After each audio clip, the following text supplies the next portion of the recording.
De l'actualité, la chasse au passeport à Lyon. Si vous devez refaire vos papiers d'identité, anticipez surtout. Les délais d'attente ne cessent de se rallonger dans le 3e arrondissement. La mairie est tout simplement débordée, jusqu'à 140 rendez-vous par jour.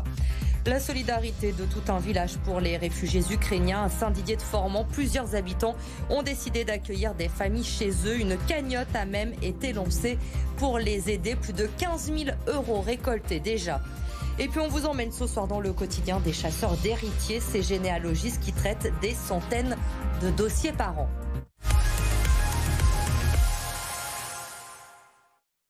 Entre 2 et 4 mois d'attente, parfois même plus dans certaines mairies. Si vous avez prévu de partir en vacances à l'étranger cet été et que vous avez besoin de refaire votre passeport, pensez à anticiper surtout puisque les mairies sont débordées en ce moment. Le nombre de rendez-vous journaliers a doublé. Exemple, dans le 3e arrondissement de Lyon, Stéphanie de Silguy et Maxime Régnier. Des tiroirs remplis de titres d'identité. Ici à la mairie du 3e, les agents croulent sous les demandes. Depuis la levée des restrictions et la réouverture des frontières, les Lyonnais rêvent de nouveau de voyage, mais beaucoup se réveillent trop tard. J'ai mis 1 mois du coup pour avoir le rendez-vous pour le passeport. Je m'y suis pris en avance. Heureusement que j'ai rien prévu pour cet été-là, ça serait pour l'année prochaine. Donc je m'y suis pris bien en avance. J'aimerais refaire mon passeport et les délais c'est mi-juillet quoi. Donc c'est assez long parce que j'en ai besoin rapidement et voilà. J'ai appelé toutes les mairies, Nice, Antibes, tout ça. J'ai une place en mai à Nice, donc ça reste moins long mais ça reste long quand même. En moyenne, entre 1 et 2 mois d'attente pour décrocher un rendez-vous en mairie. Plus de 140 dossiers à traiter au quotidien contre 70 auparavant. Difficile d'augmenter encore le nombre de créneaux et de recruter davantage d'agents. En plus, nous sommes en période électorale, donc on ne peut pas déplacer tous nos agents, pas tout le monde est formé à ça. Donc on a un nombre limité aussi d'appareils pour pouvoir effectuer les demandes, donc il peut y avoir beaucoup d'attentes aussi en salle d'attente. Bonne nouvelle, de son côté, les services de la préfecture arrivent à suivre l'augmentation des demandes. Une fois le dossier complété, il faudra attendre seulement une dizaine de jours avant de récupérer le précieux sésame. Petit conseil, pour décrocher un rendez-vous au plus vite, n'hésitez pas à appeler ou à venir en mairie. De nombreux rendez-vous ne sont pas honorés. Gastronomie, le célèbre restaurant Les Trois Dômes, situé au 8e étage du Sofitel de Bellecour, va fermer ses portes le 4 avril prochain. Mardi, l'établissement a perdu son étoile au guide Michelin. Alors si les équipes du chef Christian Lerme ne veulent pas prendre la parole, elles expliquent que c'est une fermeture provisoire afin de renouveler l'offre gastronomique. Aucune date de réouverture, en revanche, n'a été annoncée pour le moment. Dans l'actualité, également ce soir, nous voulions mettre en avant la solidarité de tout un village à Saint-Didier-de-Formans dans l'Ain.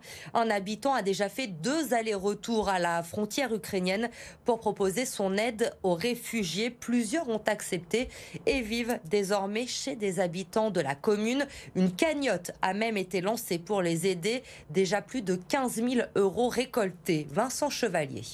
Plusieurs enfants jouent sur la place de la mairie. Des jeunes Ukrainiens arrivés il y a 2 semaines grâce à Bruno. Il a fait 2 voyages pour rapatrier des familles. Surpris par l'élan de solidarité que ça a déclenché. Des personnes se sont spontanément présentées pour accueillir des familles, donner des vêtements, donner de la nourriture pour le voyage. Initiateur et chef d'orchestre de la mobilisation dans le village, il a été aidé par la mairie et des entreprises locales. Cette guerre aux portes de l'Europe, je pense que tout ça a fait qu'effectivement les gens se sont sentis concernés. Une 50aine de personnes rapatriées, toutes ont trouvé un toit dans la commune. J'accueille Oksana et ses 2 filles. Une évidence pour Martine et son mari. On s'est dit allez, c'est le moment d'aider et voilà, on a répondu qu'on était prêts, qu'on n'a plus d'enfants à la maison, qu'on avait 2 chambres libres. À quelques kilomètres de là, la maison de Chantal et Michel. J'apporte les cartons. Bruno vient livrer des vivres à cette nouvelle famille d'accueil. Elle laisse tous les tâches de sa maison à une mère ukrainienne et ses 2 enfants arrivés avant-hier. Ça fait de l'animation, puisqu'on n'était plus que tous les 2. C'est vrai que ça brasse, ça va.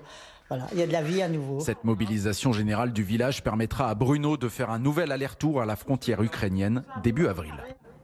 Une semaine après la manifestation interprofessionnelle, les retraités étaient de retour dans la rue aujourd'hui à Lyon pour demander une revalorisation de leur pension. Sur place, dans le cortège pour BFM Lyon, Clémence Delarbre.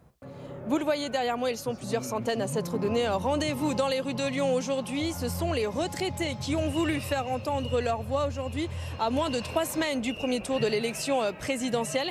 Et s'ils sont dans la rue aujourd'hui, c'est pour dénoncer leur pouvoir d'achat, mais également leur pension de retraite qui n'évolue pas assez vite pour pouvoir vivre correctement. C'est le cas, par exemple, de Gisèle que j'ai rencontrée aujourd'hui. Si elle manifeste, c'est pour dénoncer sa trop petite retraite, mais également si elle est ici, c'est pour défendre la future retraite de ses enfants et de ses petits-enfants. Écoutez-la. Je pars plus en vacances, il y a plein de choses comme ça que je faisais, des abonnements au théâtre, je suis contente qu'ils sont arrêtés, que j'ai pas repris parce que ça refait des sommes énormes. Moi, bientôt, c'est mes petits-enfants qui vont m'aider.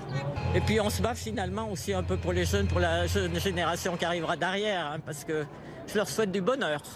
Le cortège est parti en début d'après-midi du 3e arrondissement de Lyon, devant l'agence régionale de santé, direction la préfecture. Tous espèrent être entendus d'ici l'élection présidentielle et si tel n'est pas le cas, ils l'ont tous certifié, la mobilisation continuera. Une femme audacieuse et moderne. Voilà comment l'archevêque de Lyon a présenté aujourd'hui Pauline Jaricot. Cette lyonnaise, figure sociale de l'église au 19e siècle, est inhumée à l'église Saint-Nizier et elle va être béatifiée le 22 mai prochain. 13 000 personnes sont attendues pour l'événement qui se déroulera à Eurexpo. Écoutez Monseigneur Olivier de Germay. Il revient sur la raison de cette béatification au micro de Lucie Young.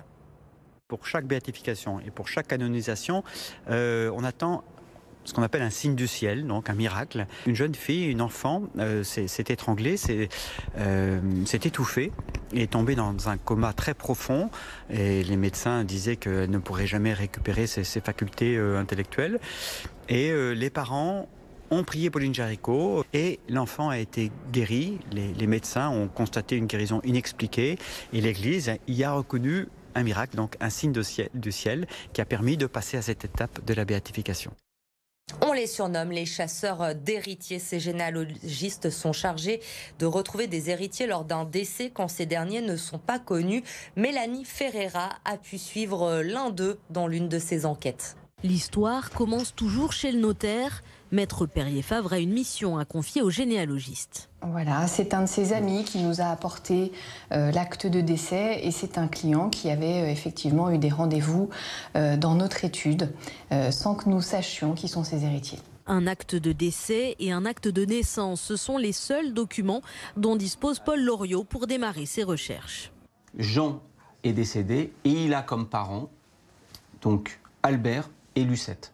On part d'un acte de décès, de 3 informations et on se dit qu'est-ce qu'on va trouver. Alors on va chercher, on va essayer de trouver des enfants, puis on ne trouve pas d'enfants, puis on ne trouve pas de frères et sœurs, puis pas d'oncles et tantes, puis pas de cousins germains. Puis à un moment, on dit ah, même nom de famille, hop, ils ont en commun les grands-parents ou les arrière-grands-parents, bingo, un héritier. Et l'héritière, Paul a fini par la trouver. Il s'agit de Marinette, une cousine éloignée de Jean.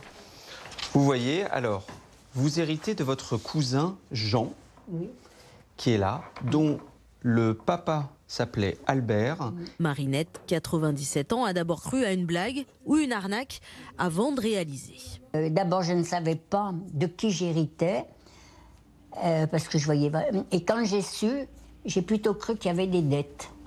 Le connaissant, je croyais qu'il y avait plutôt des dettes. Pas de dette pour Marinette, sa part d'héritage s'élève entre 40 000 et 50 000 euros. Mais une fois payés les droits de succession à l'État et la commission du généalogiste, cette Lyonnaise devrait recevoir entre 10 000 et 15 000 euros. Pour Paul et ses équipes, la chasse aux héritiers continue. Son cabinet traite près de 1000 dossiers par an.